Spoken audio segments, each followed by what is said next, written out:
കഞ്ഞിയൊക്കെ കുടിക്കാല്ലേ ചാ? ഇന്ന് ദുഃഖവെള്ളിയാഴ്ചയല്ലേ, രാവിലെ ഇവിടെ അടുത്തുള്ള ഒരു കുരിശുമലയിലൊക്കെ പോയിട്ട് വന്നിട്ട് നല്ല ചൂട് കഞ്ഞിയും നിമിഷം നല്ല ഒന്നാന്തരം ചെറുപയറും കൊണ്ട് കറി ഉണ്ടാക്കി വെച്ചിട്ടുണ്ട് കേട്ടോ. പിന്നെ നമ്മുടെ നാരങ്ങാച്ചാറ്, പപ്പടം, പിന്നെ ഒരു ഇച്ചിരി ചമ്മന്തിപ്പൊടി ഉണ്ടല്ലേ ചായ? ചമ്മന്തിപ്പൊടി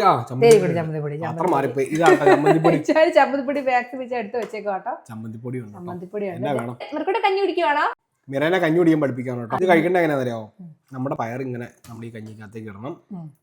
ചമ്മന്തിപ്പൊടി ഇതേ കുറച്ച് മിക്സ് ചെയ്തിട്ട് ഇങ്ങനെ എടുത്തിട്ട് മിറ കഞ്ഞി കുടിക്കുന്നത് എങ്ങനെയാന്ന് കണ്ടോ? ഒരു സ്പൂൺ കഴിച്ചു കഴിയുമ്പം നമ്മുടെ ഈ അച്ചാർ ഇങ്ങനെ ചുമ്മാ തൊട്ട് കാണാം കേട്ടാ.